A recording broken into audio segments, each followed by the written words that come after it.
bien-aimés, donc que Dieu vous bénisse, que Dieu vous garde, donc que Dieu garde la maison. Je disais donc, shalom bien-aimés, frères et sœurs, nous vous saluons dans le précieux nom du Seigneur. C'est bien votre frère, le docteur Adélard. Et comme j'avais fait la promesse que aujourd'hui, nous allons parler sur le royaume du Nord et le royaume du Sud, vu horizontalement. Donc c'est très important de préciser cette chose-là. Nous allons donc aborder cette question de manière horizontale. Alors c'est très important de saisir qu'il est possible que je fasse une marche de 3 jours en raison de 1 heure par jour. Et comme je suis présentement aux États-Unis, donc je vais profiter de cette occasion pour pouvoir intervenir aujourd'hui, probablement demain et finir le mercredi, si le Seigneur le permet. Et nous ferons comme d'habitude, donc je profite de cette occasion pour saluer d'abord tous les ministres de la parole qui sont en ligne. Je salue également les frères et sœurs qui sont également connectés. Et nous croyons que le Seigneur nous donnera une très belle opportunité de pouvoir intervenir. Ainsi, les choses étant dites, nous allons exploiter les textes de 1 Roi chapitre 12. C'est 1 Roi chapitre 12 que nous allons devoir exploiter. C'est pratiquement tout le chapitre de 1 Roi, tout le chapitre 12 de 1 Roi que nous allons devoir exploiter. Donc, je ne perdrai pas beaucoup de temps parce que j'ai beaucoup de choses à dire.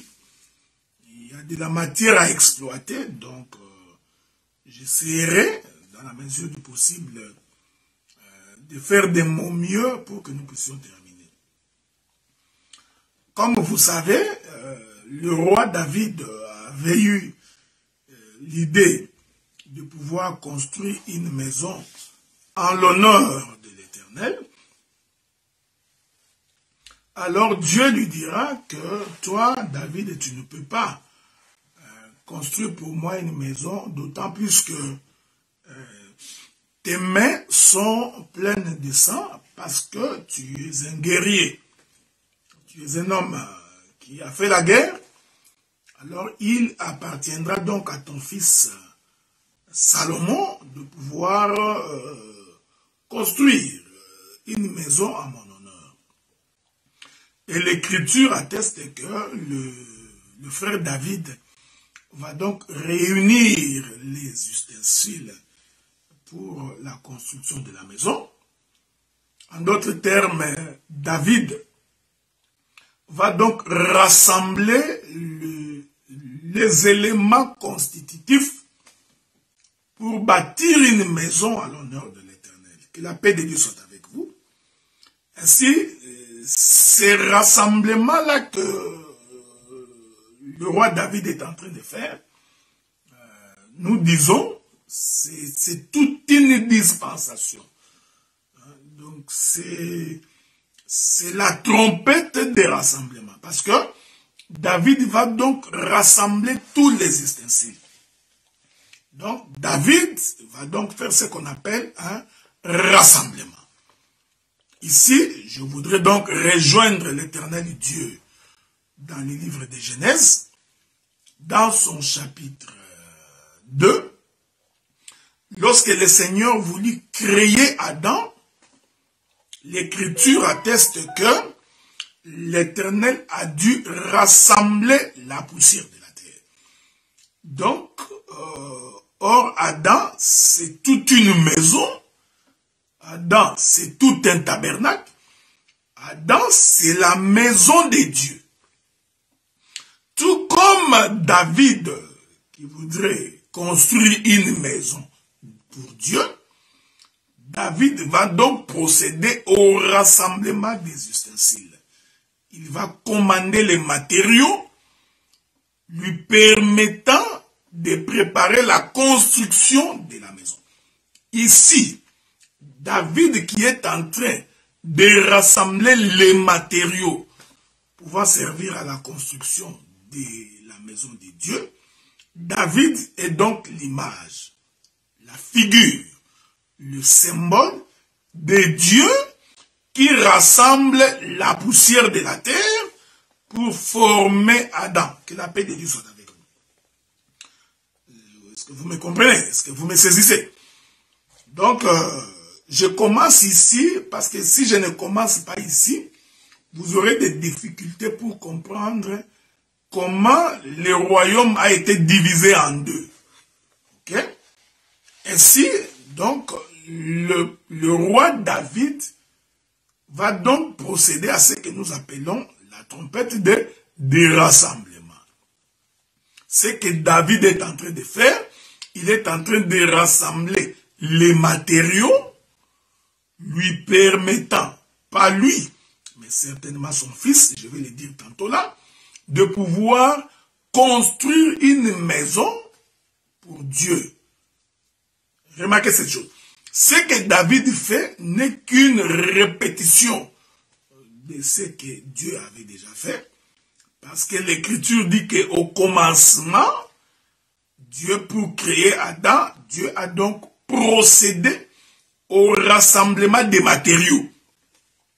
Parce que les poussières, ce sont les matériaux qui vont permettre à Dieu de se construire un tabernacle, de se construire une maison. Et cette maison-là, c'est justement Adam. Ici, je voudrais dire, lorsque David est en train de rassembler les matériaux, David est donc l'image de Dieu qui rassemble la poussière de la terre. Remarquez bien, mesdames et seigneurs, que la paix de Dieu soit avec vous. Constatez donc avec moi que lorsque David dit « Moi j'habite dans un palais », l'arche de l'Éternel est en train de dormir sous les tentes. David voulait dire en d'autres termes que l'arche de Dieu n'a pas une maison. Est-ce que vous me suivez? Donc l'arche de Dieu naviguait donc de tente en tente. Je voudrais dire ça autrement. Il voulait dire que l'arche de Dieu, donc Dieu, c'est quelqu'un qui n'avait pas de domicile. En d'autres termes, c'est quelqu'un qui était un nomade. Pour scandaliser les faibles, Dieu était un vagabond. Il n'avait pas de lieu pour habiter. Il n'avait pas de maison. C'est comme ça que David va concevoir l'idée de pouvoir donner une maison à Dieu. Alors pour avoir cette maison, David devrait donc procéder par le rassemblement des matériaux. Est-ce que vous voyez ça? Ceci nous permet de comprendre que lorsque l'Éternel est sorti de la création, Dieu va commencer à créer le premier jour, le deuxième, le troisième, le quatrième, le cinquième. C'est temps-là que Dieu est en train de créer jusqu'au cinquième jour, marquer les temps où Dieu lui-même aussi était un vagabond. C'était un nomade. C'était un homme qui n'avait pas d'endroit fixe. Que la paix de Dieu soit avec vous. C'est pourquoi le sixième jour, Dieu va donc procéder au rassemblement de la poussière. C'est-à-dire, il rassemble les matériaux pour sa propre maison. Ici, Dieu devient donc l'image de David. Si vous voulez, nous pouvons inverser. C'est David, là-bas, qui est l'image de Dieu, lesquels procèdent au rassemblement des matériaux. Nous voulons dire, le temps où David est en train de rassembler les matériaux, ce temps-là, c'est aussi le temps des prophètes. C'est aussi le temps de la loi. C'est aussi le temps des psaumes, de la loi et des prophètes. Pourquoi? Parce qu'au temps de la loi, l'Éternel s'est cherché une maison. Que la paix de Dieu soit avec vous. Que Dieu vous bénisse, que Dieu vous garde, qu'il vous protège. Je disais donc que Dieu vous garde et qu'il vous protège, qu'il garde la maison de tout un chacun. Nous procédons toujours, nous continuons notre marche, voyez-vous. Je vous prie donc de lire, parce que notre texte de base se résume dans 1 Roi, le chapitre 12. Tous les chapitres 12. C'est là que nous sommes en train de faire notre marche. Alors, ainsi nous comprenons que le temps où Dieu est en train de créer le 6 premiers jours jusqu'à la création d'Adam, ce temps-là représente aussi le temps où Dieu était nomade. C'est-à-dire c'est le temps où Dieu n'a pas d'habitation. C'est pourquoi l'Écriture, au jour de la création, reprend l'expression « Il y eut un soir, il y eut un matin, ce fut le premier jour.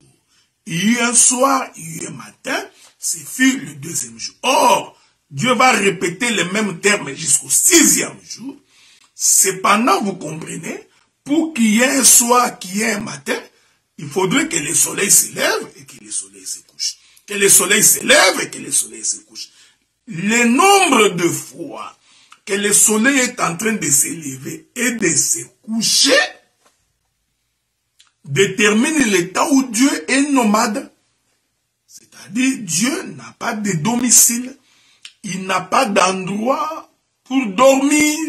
Il n'a pas d'endroit pour s'établir, avoir une adresse fixe, un domicile reconnu. Que la paix de Dieu soit avec vous. Voilà pourquoi au 6e jour, Dieu va donc procéder au rassemblement. Pourquoi Dieu a-t-il procédé au rassemblement? C'est parce que Dieu voulait se construire une maison. Il voulait se construire une demeure, un domicile. Voyez-vous? C'est ça l'idée de David. David qui dit, j'habite dans un palais, l'arche de l'alliance, voyage de temps en temps. L'arche de l'alliance est dehors, il n'a pas de domicile. Donc nous comprenons que le temps où l'arche était dehors, qui n'avait pas encore de domicile, ce temps-là va donc représenter le temps de la loi. Ainsi, nous saisissons que lorsque David est en train de rassembler les matériaux, faites attention, nous sommes les fils des prophètes, ce temps-là va être en train de déterminer le temps des prophètes. C'est-à-dire la fin du temps des prophètes, pour que finalement que Dieu puisse avoir une maison. Avez-vous remarqué cette chose? Que la paix de Dieu soit avec vous et que l'Éternel vous bénisse, qu'il vous comble de sa bénédiction et qu'il vous comble de sa grâce. Remarquez que au temps de la loi, Dieu a envoyé les prophètes plusieurs fois. L'Écriture dit, je crois dans les livres des Hébreux, jadis dans les temps anciens, Dieu nous a parlé par les prophètes. Donc les prophètes ont fait plusieurs voyages sur la terre.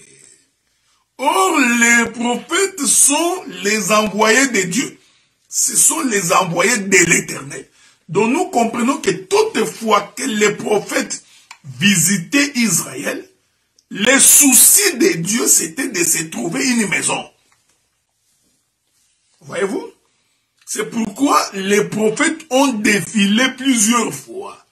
Pourquoi? Parce que les prophètes, remarquez, je m'excuse, donc j'avais reçu un appel. Je vais essayer de m'arranger pour que... Je disais donc, je m'excuse, j'avais reçu un appel. Je me suis arrangé pour enlever le volume.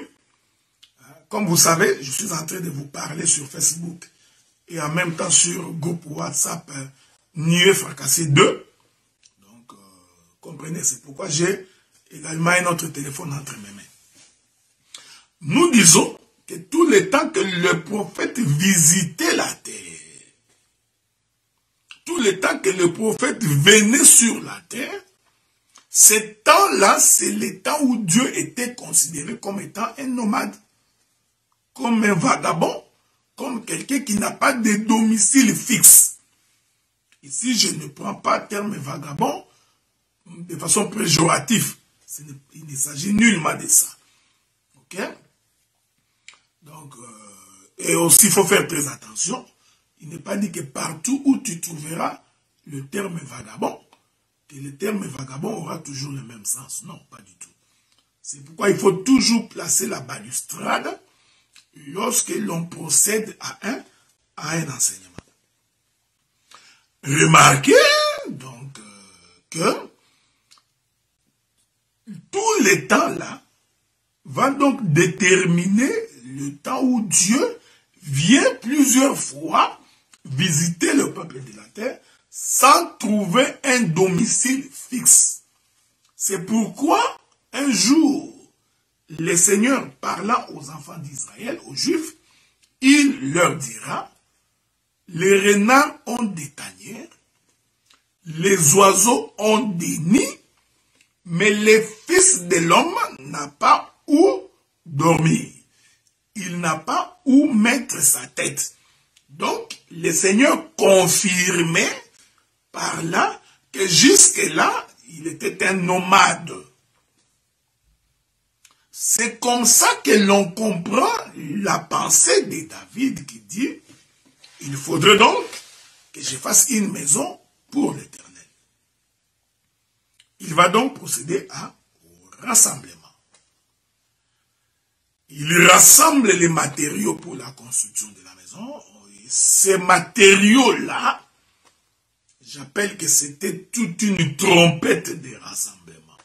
Selon le livre des Nombres, dans son chapitre 10, premier, deuxième et troisième et quatrième verset. Et la Bible dit qu'une fois que David a rassemblé les matériaux, il va donc les stocker pour permettre à Salomon, quand il va venir, de venir construire cette maison. Voyez-vous? Vous pouvez retrouver ça dans Genèse. Donc, quand Dieu rassemblait la poussière, c'est David, est-ce que vous voyez ça? C'est le Père. Mais quand Dieu donnait la forme à la poussière rassemblée, ici Dieu devient donc Salomon. Est-ce que vous comprenez ça? Que la paix de Dieu soit avec vous. Les choses que nous parlons sont spirituelles. Et elle cache la pensée de l'éternité. Donc, quand on n'a pas le Saint-Esprit, on aura des difficultés pour saisir ce que je dis. Donc, quand Dieu rassemble la poussière, quand il procède au rassemblement, quand il réunit les matériaux, Dieu est l'image de David. Ou en d'autres termes, Dieu répète la chose dans David. Parce que c'est David qui a rassemblé les matériaux de la construction de la maison de Dieu. Élément à retenir. Mais quand Dieu forme l'homme qui est une maison, l'homme qui est un tabernacle, selon les livres des Corinthiens, où le frère Paul dit, vous êtes les temples de Dieu. Voyez-vous? Vous êtes les temples de Dieu. Vous êtes les corps de Dieu. L'Esprit de Dieu habite en vous. Donc, le frère Paul confirme que l'homme, c'est toute une maison. Et dans cette maison, c'est l'Éternel Dieu qui habite. Et j'ai dit, donc, lorsque Dieu est en train de former Adam, Dieu va répéter ça dans le corps de Salomon. Parce que c'est Salomon qui va construire maintenant la maison de Dieu. C'est Salomon qui va construire le temple de Dieu. Donc vous comprenez que de par la création, nous pouvons retrouver et David et Salomon. Est-ce que vous voyez ça? Je veux que tu me suives attentivement. Donc Salomon va donc construire le temple. Il construit le temple. Ici, il est l'image de Dieu qui forme l'homme de la poussière. Et l'Écriture dit, lorsque Salomon finit de construire le temple, Salomon va donc faire ce qu'on appelle une prière de dédicace. Que la paix de Dieu soit avec vous. C'est pourquoi nous disons que toutes les personnes qui dédicacent leur temple physique aujourd'hui, ils n'ont pas la révélation de l'Écriture. C'est pourquoi ils ne comprennent pas les choses de Dieu. Aujourd'hui, quelqu'un ne peut pas faire une prière de dédicace de son temple physique. Vous allez comprendre ça clairement lorsque je vais donner la révélation des Écritures. Donc, un homme ne peut pas aujourd'hui, nous avions acheté un bâtiment, alors, comme c'est notre premier culte dans ces bâtiments, nous allons faire une prière de dédicace comme Salomon l'a fait. Ils vont préparer les Thompson, les viandes, le foufou. Ils y préparent de la nourriture, ils invitent les gens viennent manger et ils disent que nous sommes en train de dédicacer les temples. Voyez-vous, quand on est en face d'un homme animal, d'un homme charnel, qui ne comprend pas l'essence des Écritures, c'est ce qu'il va commencer à faire. C'est pourquoi nous enseignons, c'est pourquoi nous apportons la connaissance pour vous permettre de corriger ces erreurs. C'est très important. Pour vous permettre de vous aligner dans la saisie et dans la compréhension de l'Écriture. Salomon finit donc de construire le temple, la maison de Dieu. C'est fini. Il place les ustensiles dans la maison. Et l'Écriture dit, Salomon va donc faire la prière de dédicace. Écoutez maintenant l'essence de cette prière. Il dit, Éternel Dieu, je t'ai bâti une maison, les lieux de ta demeure. Je t'ai pris donc de venir habiter dans la maison que j'ai construite pour toi. 1 Chronique chapitre 6, je crois chapitre 15, si je ne me trompe pas. L'Écriture dit que l'Éternel, lorsqu'il est apparu à Salomon sur la montagne de Gabaon, l'Éternel va donc dire à Salomon, désormais, j'habiterai dans cette maison. C'est dans cette maison que je vais mettre mon nom. Donc, après la construction, c'est que Dieu est venu habiter dans cette maison. Mais regardez bien, mesdames et seigneurs, c'est exactement ce qui s'est passé au jour de la création d'Adam. Je vais répéter ça clairement pour que la connaissance ne puisse pas t'échapper. Premier élément, Dieu rassemble la poussière. J'ai dit, c'est David qui rassemble les matériaux. Deuxième élément, Salomon construit la maison. J'ai dit, c'est Dieu qui forme l'homme de la poussière de la terre. Donc, des matériaux rassemblés. Troisième élément, Dieu accepte d'habiter dans cette maison. Il fait de cette maison sa demeure. C'est ce qui s'est passé dans le jardin. Après que Dieu ait formé Adam, Adam n'était pas encore une âme vivante, l'Écriture précise que Dieu va souffler dans les narines d'Adam, c'est-à-dire Dieu vient de mettre son nom dans le corps d'Adam et Adam devint une âme vivante. Tout comme le nom de Dieu qui a été mis dans la maison que Salomon avait construite, ainsi, de la même manière, le souffle de Dieu dans les narines d'Adam attestait de sa présence dans la maison. Est-ce que vous remarquez cette chose? Que la paix de Dieu soit avec vous. Nous sommes, je disais donc que la paix de Dieu soit avec vous, nous sommes en train de continuer notre marche de sanctification. Donc, il ne faut pas être pressé, j'ai tout mon temps, pour que ces choses soient comprises de tout le monde. Quand on n'a pas la connaissance de l'Écriture, tout ce que l'on fait après n'est que fantaisie. C'est pourquoi nous disons avec fermeté que l'Éternel, en nous accordant la connaissance de l'Écriture, c'est pour que nous puissions aider les autres aussi à saisir Dieu. Et il faut les saisir au pan de sa robe. Parce que c'est là où se trouvent les clochettes qui te permettent de comprendre les sons de l'Évangile. Que la paix de Dieu soit avec vous. Remarquez. C'est alors que la Bible dit Salomon va régner. Mais écoutez, 1 Roi chapitre 12 atteste que au temps de Salomon, il y avait un homme du nom de Jéroboam. Cet homme de Jéroboam était serviteur dans la maison du roi. Et l'Écriture dit que c'était un homme vaillant et puissant. Lorsqu'il a entendu que Salomon est devenu roi, Jéroboam est allé se réfugier en Égypte. Donc la notion de réfugié n'a pas commencé aujourd'hui, ok? Donc quand il y a des frères ou des sœurs qui sont des réfugiés, il n'y a rien de nouveau sur la terre, ok?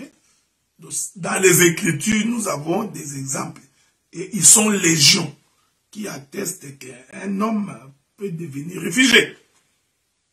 Et Jéroboam était un réfugié politique qui est allé se réfugier dans le pays d'Égypte. C'est 1 Roi chapitre 12. Alors, quelques temps après, le roi Salomon va mourir. C'est là où j'en viens pour vous parler du royaume du Nord et du royaume du Sud. Je veux que tu me suives bien, parce que je suis en train d'introduire mon intervention. Lorsque Salomon meurt, la Bible dit, le fils de Salomon, au nom de Roboam, va donc succéder à son père. Lorsque Roboam succède à son père, il va donc appeler les vieux, les vieillards. Et la paix de Dieu. Ces choses sont tellement prophétiques. Il appelle le vieillard, le vieux. Il leur pose la question sur la manière dont il devait gérer le peuple. Les vieux, les vieillards, vont lui dire, ton père a fait peser sur ce peuple un joug pesant. Nous te demandons d'alléger les jougs, d'alléger les travaux à ce peuple, parce que ton père a été dur avec ce peuple. Ici, nous voulons dire que lorsque nous parlons du conseil des vieillards, nous sommes en train de parler des hommes convertis. Ici, le conseil des vieillards, c'est le conseil du Saint-Esprit. Souffrez alors que je prenne quelques écritures pour confirmer que le vieillard, c'est le Saint-Esprit. Un jour, le Seigneur regarde le frère Pierre et lui dit, Pierre, quand tu étais jeune, tu conduisais tes pas comme tu voulais. Mais lorsque tu deviendras vieux, on te mettra la ceinture à la hanche et on te traînera là où tu ne voudrais pas. Le Seigneur confirme à Pierre que être vieux veut dire être conduit par quelqu'un d'autre. Est-ce que vous me suivez? Hein? C'est comme ça que j'explique les vieillards. Le Seigneur Jésus-Christ va confirmer à Pierre pour que l'on sache que quelqu'un est devenu vieux. L'élément indicatif qui nous renseigne que cette personne est devenue vieille, c'est lorsque cette personne n'est plus conduite par lui-même. Donc, les jeunes, selon les Écritures, c'est celui qui s'est conduit par lui-même. Le jeune, ce n'est pas ton âge. Quand tu attends quelqu'un qui définit sa jeunesse par son âge, quand il ne comprend pas l'interprétation de l'Écriture, il faut lui demander de s'asseoir d'abord sur le banc, d'être instruit et d'être enseigné. Donc ici, être jeune, selon Dieu, ce n'est pas parce que tu as 20 ans, 28 ans, 27 ans ou 30 ans. Non. Être jeune, c'est lorsque tu es conduit selon tes propres désirs. En d'autres termes, le jeune, c'est un homme conduit par la chair. Un charnel, c'est lui le jeune.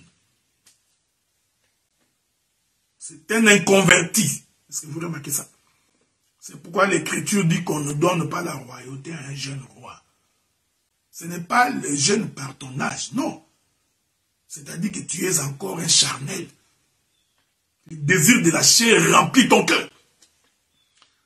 En d'autres termes, tu es encore un inconverti de par ton comportement, ton attitude et ta manière de vivre.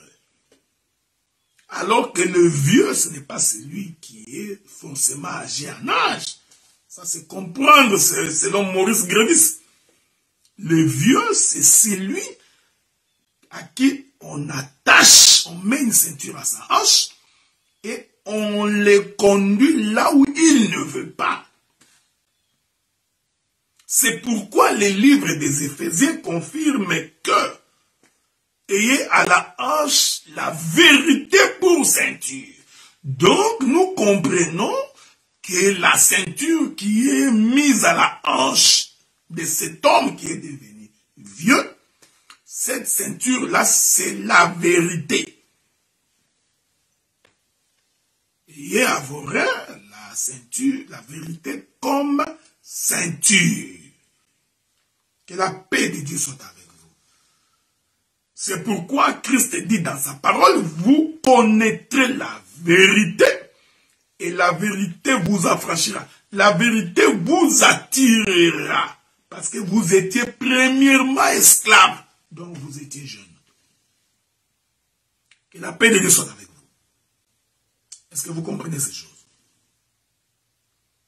Donc, le vieux ici, c'est celui dont Paul dit, ce n'est plus moi qui vis, c'est Christ qui vit en moi.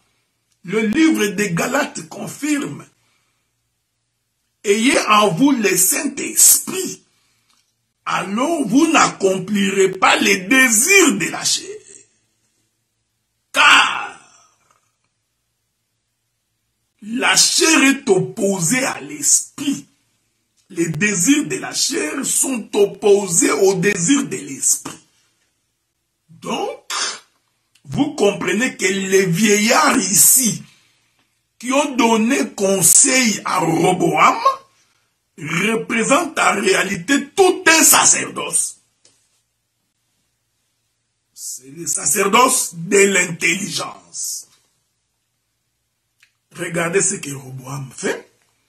Roboam, après avoir écouté les conseils des vieillards, il va aller aussi consulter le jeune de sa génération. Que la paix de Dieu soit avec vous. Il consulte donc les jeunes de sa génération qui vont lui dire, au lieu d'alléger le peuple, qu'est-ce que vous allez faire? Tu vas au contraire les traiter plus durement que ton père. Ça, c'est le conseil des jeunes. Vous voyez? Ici, le jeune ici représente aussi tout un sacerdoce. C'est le sacerdoce de la souffrance.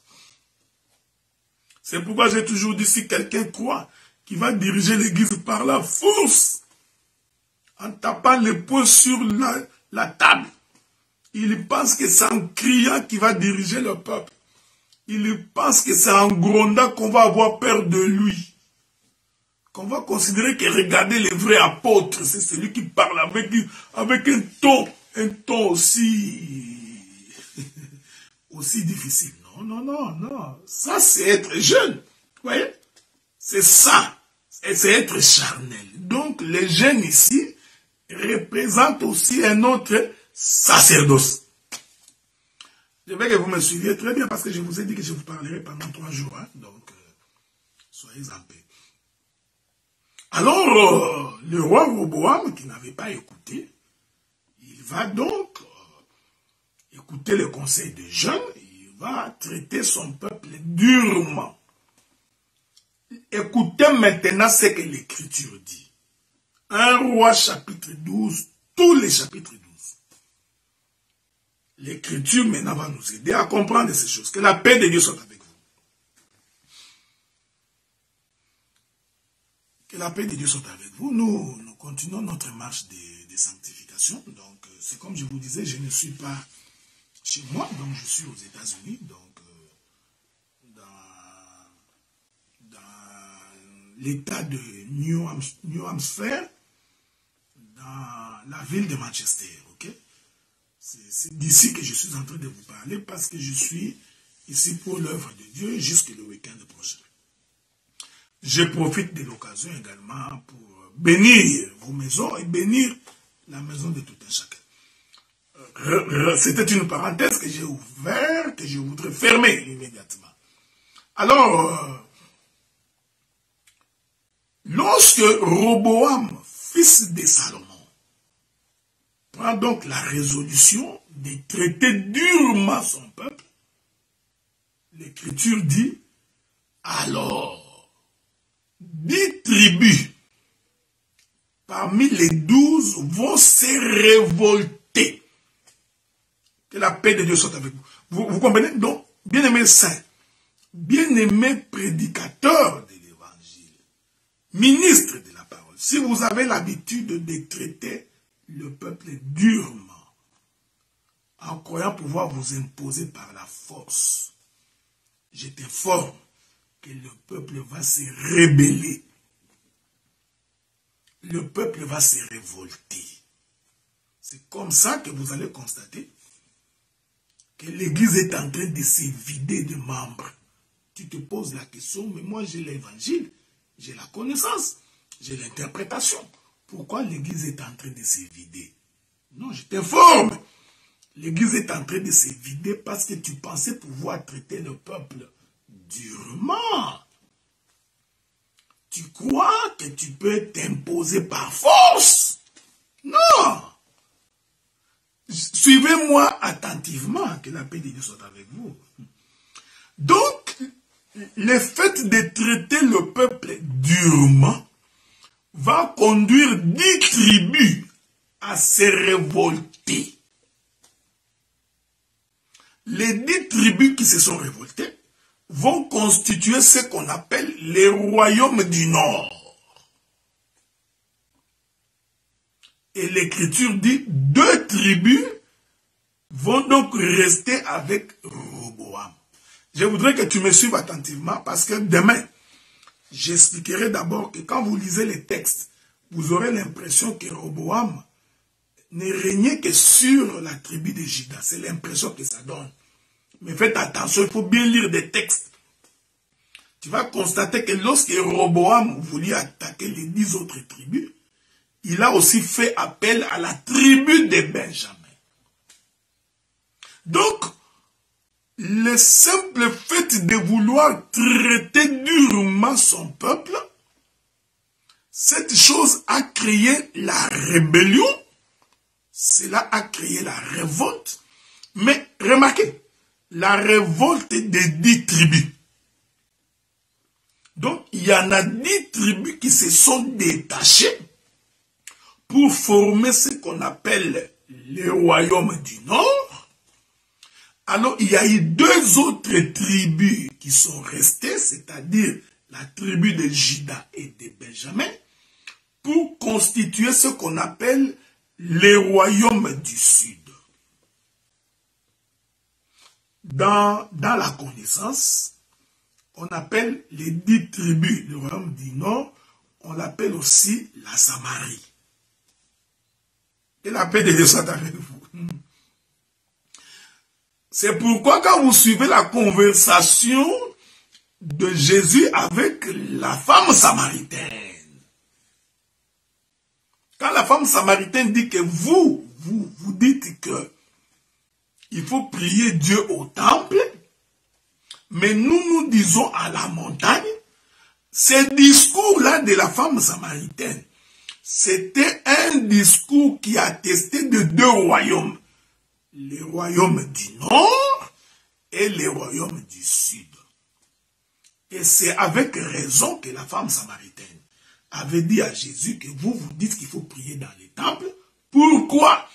Parce que les temples étaient restés du côté du royaume du Sud, c'est-à-dire dans le territoire de Juda, c'est-à-dire à Jérusalem. Et la paix de Dieu soit avec nous. Souvenez-vous que c'est Salomon qui a construit les temples. Et cette maison de Dieu, Salomon l'a construite à Jérusalem, c'est-à-dire dans les territoires de Juda. C'est très important ce que j'ai dit. Et c'est là que Dieu avait mis son nom. Que la paix de Dieu soit avec vous. Donc le nom de Dieu s'est trouvé dans les territoires de Juda, à Jérusalem, du côté où se trouvait le royaume du Sud, et c'est là-bas que Roboam a régné avec 2 tribus, alors que 10 tribus se sont révoltées. Ils vont donc créer ce qu'on appelle le royaume du Nord. Ici, je vais donner l'intelligence de cette écriture. Cette rébellion des 10 tribus représente le temps de la loi. Que Dieu vous bénisse. Pourquoi? Parce que c'était la dureté de propos de Roboam qui a fait que 10 tribus se sont révoltées.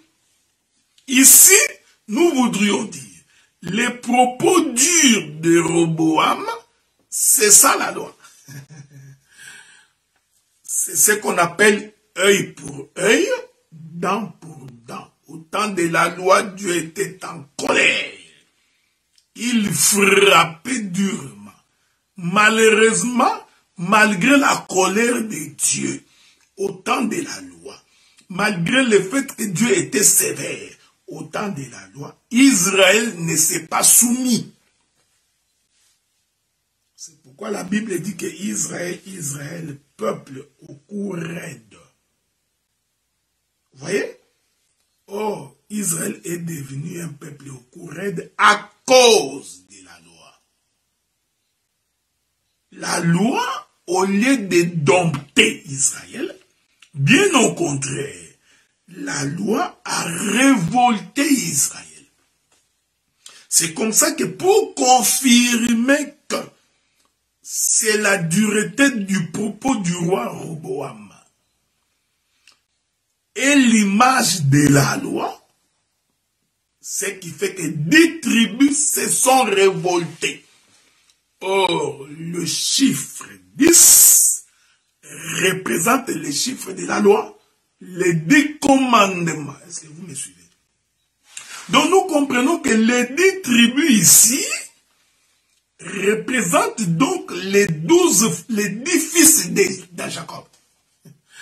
Que Dieu vous bénisse, que Dieu vous bénisse, que Dieu vous bénisse, que Dieu vous bénisse. Remarquez, regardez avec moi. Parce que les tribus d'Israël sont au nombre de 12. Ok? Lorsque Dieu fait la répartition des terres en Israël, il les répartit aux 12 enfants de Jacob. Nous n'entrons pas dans les détails donc, de la position de Lévi dans cette répartition et non plus de la position de Joseph, remplacé par Manassé et Ephraïm. Donc ça, c'était notre enseignement. Parce qu'en réalité, Manassé et Ephraïm ont remplacé Lévi et Joseph. C'est très important. Ils ont remplacé Lévi et Joseph. Il est merveilleux. Bon, ce n'est pas l'objet de notre intervention. Ici, je voudrais tout simplement dire qu'Israël avait 12 tribus. C'est l'écriture. La dureté de propos tenus par Roboam va donc donner naissance au royaume du Nord, constitué de 10 tribus. Or, c'est la loi qui produit le péché. Et Roboam est resté avec 2 tribus qui ne se sont pas révoltées. Malgré la dureté de propos de Roboam, il s'agit de la tribu de Juda et de la tribu de Benjamin. Et c'est dans les territoires de Juda, soit à Jérusalem, que Roboam régnait et que c'est là-bas que Dieu avait mis son nom. Cela veut dire, les royaumes du Nord, composés de 10 tribus, n'avaient pas les noms des dieux. Voilà, j'aime ça. Est-ce que vous me suivez? Donc, les noms des dieux n'étaient pas avec les 10 tribus. Que la paix de Dieu soit avec vous. Que Dieu vous bénisse. Que Dieu vous garde et qu'il vous comble de sa bénédiction. Qu'il vous garde vraiment parce que ces choses ici, il faut beaucoup d'intelligence pour comprendre cela. Je disais donc, le royaume du Nord, constitué de 10 tribus, n'avait pas les noms de Dieu. Parce que les noms de Dieu étaient restés du côté de Jérusalem. Allons maintenant examiner les royaumes du Nord. La Bible dit que lorsqu'ils se sont révoltés, ils vont donc faire un rassemblement. Les rebelles, frères, les rebelles sont toujours nombreux. Généralement, les rebelles sont toujours nombreux. Je vais essayer d'exhorter un peu ici pour dire deux ou trois petites choses. J'ai toujours dit aux frères et aux sœurs, généralement le frère, plus précisément les ministres. Quand tu es dans ton église locale, là où tu as commencé à servir Dieu, il faut toujours savoir qu'il y a toujours une alliance dans une église locale. Ce sont des choses spirituelles que je vous annonce. Il y a toujours une alliance dans une église locale. C'est pourquoi quand tu voudrais véritablement quitter une église locale, il faut vraiment vous rassurer que Dieu a rompu cette alliance-là. Il faut vraiment vous rassurer que Dieu n'est plus là-bas. C'est très important. Avant de faire ta rébellion, avant de quitter une assemblée, rassure-toi premièrement que Dieu a véritablement abandonné cette église-là. Sinon, tu courras en vain. Tu auras des difficultés parce que Dieu, quand il traite avec un peuple, même aujourd'hui, Quand Dieu traite avec un ministre ou une église locale qui a commencé quelque part, dis-toi qu'il y a toujours une alliance spirituelle attachée à cette église-là. C'est pourquoi avant de te déplacer, il y a deux choses. Rassure-toi que Dieu n'est plus avec ces gens-là. Mais si tu es rassuré que Dieu est encore avec ces gens, et que tu sens en toi que Dieu t'appelle à faire autre chose, le conseil que j'ai toujours donné, c'est de chercher une séparation en paix pour que la bénédiction de Dieu puisse également t'accompagner. Sans quoi tu penseras que parce que vous êtes nombreux que vous avez raison. Ou parce que tu penseras que parce que les gens m'écoutent, les gens me suivent, tu risquerais de croire que tu as Dieu. Ça, c'est un conseil que j'ai toujours donné. Voilà pourquoi moi personnellement, quelles que soient les circonstances, je ne renie jamais la source au travers de laquelle j'ai été nourri pour comprendre ces choses. Jamais. Quelle que soit la grâce que je peux avoir, je ne peux pas renier mes origines. Aujourd'hui, si je suis ce que je suis, c'est parce que Dieu avait établi bien avant moi des hommes qui m'ont enseigné cet évangile. Même si je suis en désaccord avec ces gens-là sur un certain nombre de points, mais je ne parlerai jamais le mal les concernant. Pour autant que je suis rassuré que Dieu est encore avec ces gens-là. C'est pourquoi j'ai dit qu'il faut toujours vérifier. Est-ce que cet homme est toujours avec Dieu? Cet homme qui m'a enseigné l'évangile, cet homme qui m'a prêché l'évangile, est-il toujours avec Dieu? S'il n'est plus avec Dieu, alors tu peux sortir les mains levées. Mais s'il est toujours avec Dieu, c'est un conseil que je te donne. Recherche la paix. Retourne. Va chercher la paix en bonne et due forme. Tu verras la main de Dieu sur toi. Vous voyez, les 10 tribus ont pensé que parce qu'ils étaient nombreux, ils pensaient avoir Dieu. Ils se sont même réunis. 10 tribus contre 2 tribus.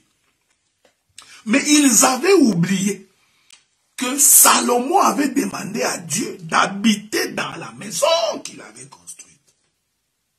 Et Dieu avait répondu à Salomon que j'habiterai dans cette maison. Et cette maison était restée du côté des 2 tribus. Est-ce que vous me suivez? J'ai fait un peu l'apostolat. Je n'entre pas encore dans la révélation, je suis véritablement dans l'apostolat. Donc, une réunion de multitude ne vous donne pas raison. Une association, vous allez voir ça quand nous allons faire, quand nous marcherons dans l'interprétation de beaucoup de choses, vous allez voir. Le nombre de personnes, ce n'est pas ça qui constitue la véracité de la présence de Dieu dans votre camp. Les 10 tribus se sont rassemblées. Ils sont allés appeler Jéroboam, un réfugié politique, qui avait fui pendant les règnes de Salomon. Jéroboam vient, ils disent à Jéroboam, nous voulons que tu deviennes roi. Il est merveilleux. Donc Jéroboam est devenu roi par la volonté des individus. Il y a des gens qui commencent l'église et il faut de quelqu'un, leur conducteur, par la volonté des hommes. Puisque nous n'aimons pas ces gens, nous n'aimons pas ces frères, nous n'aimons pas ces gens. Toi, viens avec nous, toi, tu vas être notre ministre. Ce n'est pas comme ça qu'on devient ministre de la parole. Est-ce que vous me suivez? Que la paix de Dieu soit avec vous. Que Dieu vous bénisse et qu'il vous garde. Remarquez. Donc, ils sont allés appeler un réfugié politique. Pour que ces réfugiés politiques du nom de Jéroboam puissent venir régner sur eux. Jéroboam réunit le peuple et il devient roi. N'est-il pas devenu roi? Bien sûr qu'il est devenu roi. J'ai toujours dit aux gens que ça sert à... on ne combat pas pour Dieu. Dieu, tu ne peux pas combattre à la place de Dieu. Hein? Dieu est capable de défendre lui-même sa propre cause. Donc il y a des gens qui veulent combattre à la place de Dieu. Non. Si quelqu'un vous dit que Dieu lui a donné un mandat, pourquoi tu vas les combattre? Laisse-les. Parce que si c'est contre la volonté de Dieu, vous verrez que c'est contre la volonté de Dieu. Vous verrez sa souffrance. Mais si Dieu est avec lui, ça ne sert à rien de les combattre. Donc on ne peut pas aider Dieu. Nous n'avons pas pour mission d'aider Dieu. Non.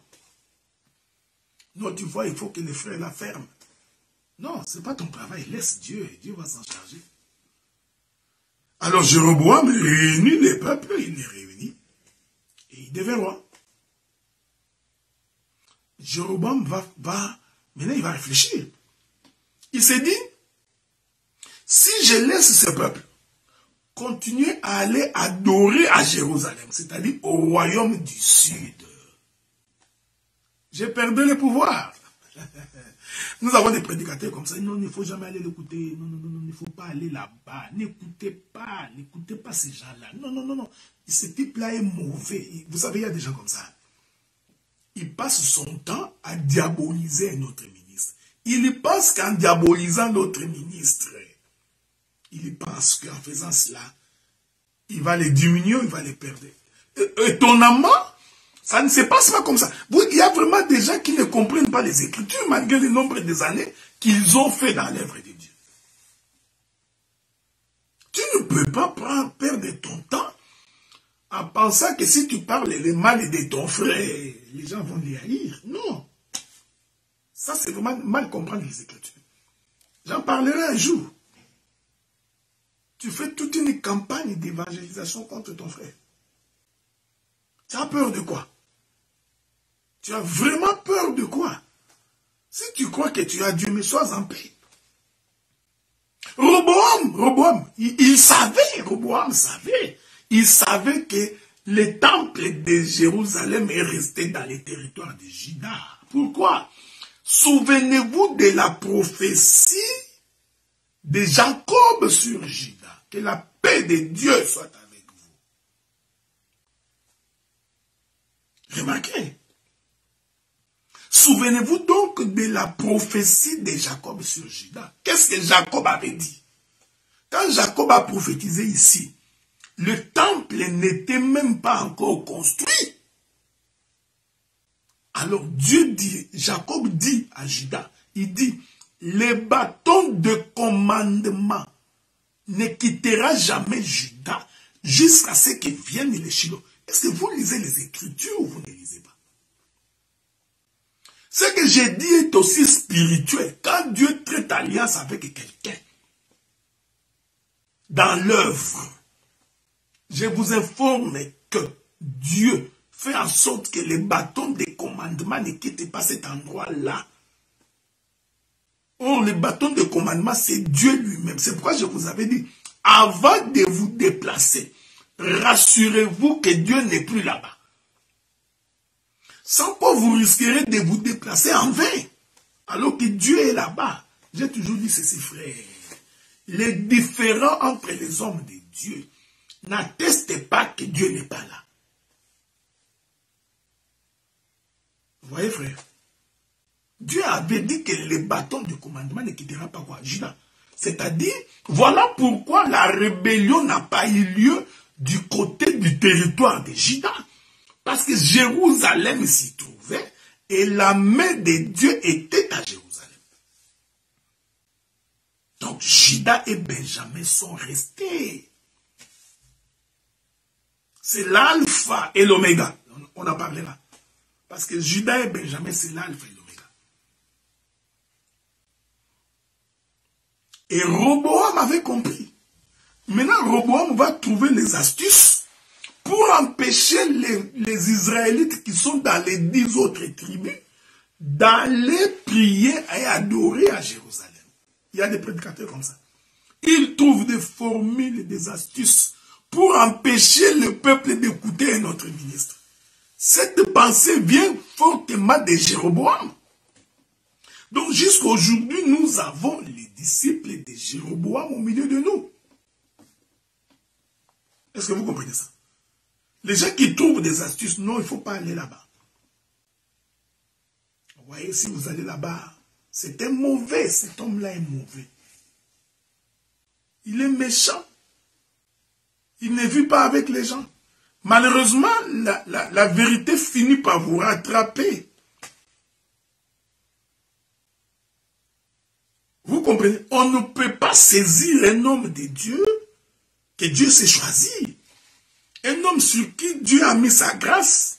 Vous combattez contre l'Éternel. Vous vous poserez toujours la question, pourquoi? C'est pourquoi vous entendez les gens qui disent, pourquoi toujours lui dans la vie? Pourquoi lui? Pourquoi lui? Pourquoi un autre? Pourquoi il n'y a que lui? Mais bien aimé, il n'y a que lui parce que la main de Dieu est sur lui. Donc ça ne sert à rien de faire des astuces pour le renverser.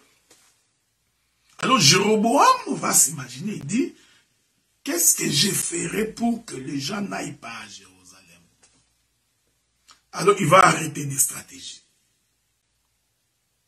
Il dit, bon, puisqu'il en est ainsi, je vais donc faire 2 veaux d'or. De bœufs ou de veaux d'or, on en parlera. Mon bien-aimé, ma bien-aimée sœur Charlotte, que Dieu te bénisse. Il dit, nous allons faire, il a fait de bœufs, je crois, de bœufs. 2. Après les avoir fait, il se pose la question, comment détourner l'attention du peuple pour que le peuple n'aille pas à Jérusalem. Non, Jéroboam est mauvais. Il y a des gens donc qui trouvent des formules, tout ça pour détourner le peuple. Là, il va commencer à dire, tu vois ce qu'il avait dit là, ce n'est pas vrai. Donc, il est en train d'élever un bœuf. Il est en train d'élever des statues. J'aime savoir, c'est ça. C'est ça l'expression que je cherchais. Il élève des statues en or. Parce que l'or représente la divinité. Hein? Mais c'est un statue. Ce n'est pas une statue, voilà. C'est une statue en or. Donnant l'impression de la divinité, alors que Dieu n'est pas dedans. Il ne faut pas vous fier aux apparences. Des gens qui font des interprétations, des explications, alors que Dieu n'est plus avec eux. Il n'a jamais été avec eux. Mais remarquez qu'ils étaient au nombre de 10. Ici, frère, ne vous en faites pas. Je donnerai beaucoup d'éléments de révélation. Mais comme vous aimez également la doctrine, nous procédons également comme un véritable apôtre. Je pose la doctrine aussi. Donc, Jéroboam a trouvé des astuces pour empêcher le peuple qui était avec lui, qui composait les 10 tribus, d'aller adorer à Jérusalem, là où se trouvait Roboam.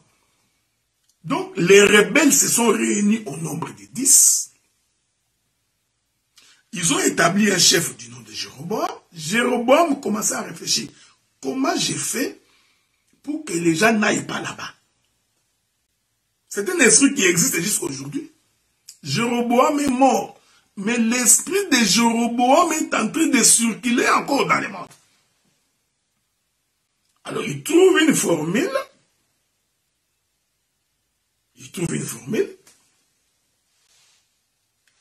Je disais, il trouve une formule. Qu'est-ce qu'il dit? Il dit, bon, dans ces cas-là, je vais donc ériger une statue. Et je prendrai cette statue. Je les mettrai à Bethel. Pourquoi? Parce que c'est à Bethel que Jacob a rencontré l'Éternel. Vous vous souvenez? On appelle ça du maquillage, de la mascarade. Il y a beaucoup de prédicateurs qui sont comme ça. Ils donnent l'impression de la piété, comme s'ils sont avec Dieu. Alors que dans leur fort intérieur, ils sont mauvais. Leur intérieur est ténèbre, obscur. Est-ce que vous remarquez? Leur intérieur est complètement ténèbre. Mais ils donnent l'impression qu'ils sont avec Dieu. C'est ça que Jéroboam a fait. Il crée la rébellion. Je vous informe que cette rébellion a été créée à cause des propos durs de Roboam. J'ai dit que les propos durs de Roboam, c'est ça la loi. Or, la loi ne crée que la révolte et la rébellion. Cette loi-là représente les sacerdoces de Moïse. Voilà pourquoi les tribus qui se sont révoltées étaient au nombre de 10. Parce que le chiffre 10 représente la loi de Moïse, le commandement. Maintenant, dans les territoires où Jéroboam va régner, donc Jéroboam va donc détourner l'attention du peuple en élevant une statue. Quel était son objectif? Que les gens n'aillent pas adorer à Jérusalem, là où se trouvaient les deux tribus, et c'est là où se trouvait Roboam. Que la paix de Dieu soit avec vous. Que Dieu vous bénisse. Que Dieu vous garde. Aujourd'hui, j'étais en train d'introduire le royaume du Nord et le royaume du Sud, vu horizontalement. Je conclus pour aujourd'hui pour dire ceci. Le royaume du Nord est composé des 10 tribus créées par la rébellion. Le royaume du Sud est composé des 2 tribus. Le royaume du Nord est géré par Jéroboam, qui était un réfugié politique en Égypte, ennemi de Salomon, qui avait fui du temps de Salomon. Alors que Roboam, c'est le fils de Salomon, qui, par ses propos, après avoir écouté le jeûne, j'ai expliqué c'est quoi ça le jeûne, va donc susciter la rébellion des 10 tribus, parce que Roboam n'a pas écouté les vieillards. J'ai aussi expliqué c'est quoi les vieillards. Que la paix de Dieu soit avec vous. Nous continuons demain notre marche de sanctification, donc la deuxième partie du royaume du Nord et du royaume du Sud. Mais retenez que le royaume du Nord est composé de 10 tribus, le royaume du Sud est composé de 2 tribus. Et généralement, le royaume du Nord, c'est aussi ce qu'on appelait la Samarie. Et le royaume du Sud, c'est ce qu'on appelait Juda. Donc, quand vous entendez qu'on parle de la Samarie, la femme samaritaine, en réalité, ce n'est pas une étrangère. C'est une juive, mais issue du Nord. Ok? C'est très important. Hein? Quand nous allons procéder à la révélation, les choses vont être très claires. Que la paix de Dieu soit avec vous, que Dieu vous bénisse, qu'il vous garde, qu'il garde la maison de tout un chacun. Nous avons ici parlé, c'est bien le vôtre, le frère Adélard, ministre de la parole. Que Dieu vous bénisse.